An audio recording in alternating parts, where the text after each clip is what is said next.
Bang, bila abang pilih lower arm yang paling murah, risiko dia, getah dia ni lembut. Tip 1 minit hari ni. Sorry lah, penat sikit.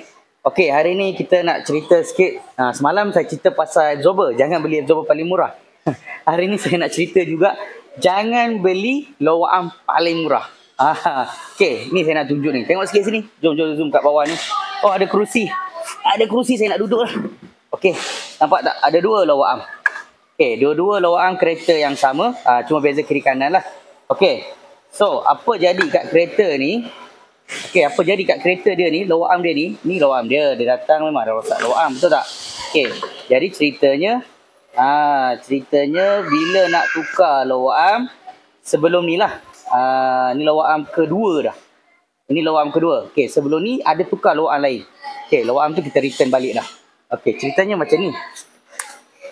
Lower arm dia rosak. Bila dia bawa kereta tu tayar rasa macam tak sedap lah. Bunyi tak ada, tapi tayar tu tak tegak. Bila kita check, bush kat sini dah pecah. Kemudian bush kat sini, ni bush kecil ni. Ni saya gerak pakai tangan, tak tahu nampak ke tak. Bush kecil ni pun dah main dah. Okey, so hasil dia apa? Hasil dia, tolong tengok. Okey, ni tayar betul. Oh, hasilnya tayar dia bergerak macam ni. Okey, jadi kami tukar satu lower arm yang lain. Tapi kita bagi pilihan dulu. Kita bagi pilihan dekat owner, bang. Ini choice lower arm. Abang, ada 3 choice. Tapi semua bukan ori lah. Ada daripada Jepun ada, yang biasa ada. Okey, jadi kat situ owner dia pilih yang paling murah. So bila dia pilih yang paling murah, saya dah terangkan kat dia, bang, bila abang pilih lower arm yang paling murah, risiko dia, getah dia ni lembut. Getah sini dan getah sini lembut. Okey, nampak tak? Getah ni, dua ni lembut. Jadi apa dia punya risiko adalah, yang pertama, bila bawa tayar tu biasanya akan bergerak, akan bergoyang. Bila bawa tu tayar bergoyang. Itu risiko bila ambil yang paling murah lah, sebab getah dia tu lembut. Risiko kedua adalah senang pecah.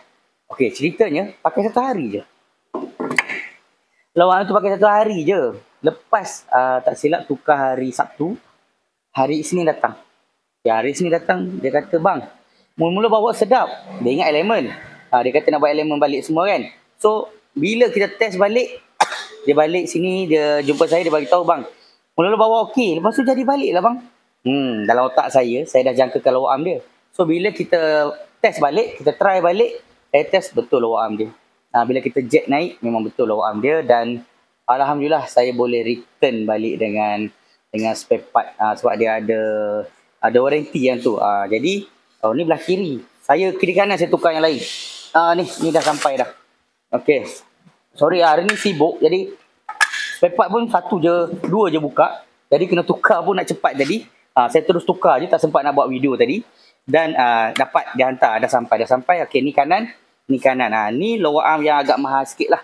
Okey, ni yang agak mahal sikit. Tak silap saya murah sikit dari ori je. Okey, beza dia, ni dia punya getah ni lebih.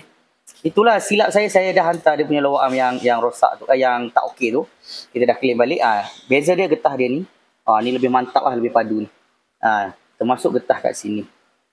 Jadi pengajaran dia kat sini, kalau nak tukar part yang melibatkan getah. Contoh sini getah, ni getah, ni melibatkan getah ataupun melibatkan bushing. Tolonglah jangan ambil yang paling murah. Nanti sebab bushing ni tugas dia kita tahu untuk absorb, pegang dan absorb supaya tak berlaku vibrate. Pegang supaya sedap lah, selesa kan. Tapi kalau bushing tu lembik, dia akan mengganggu kita, dia boleh goyang. Dan kena.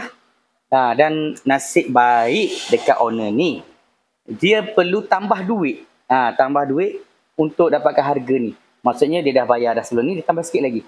Maksudnya yang tu kita hantar claim, kita boleh tukar. Nasib baiklah.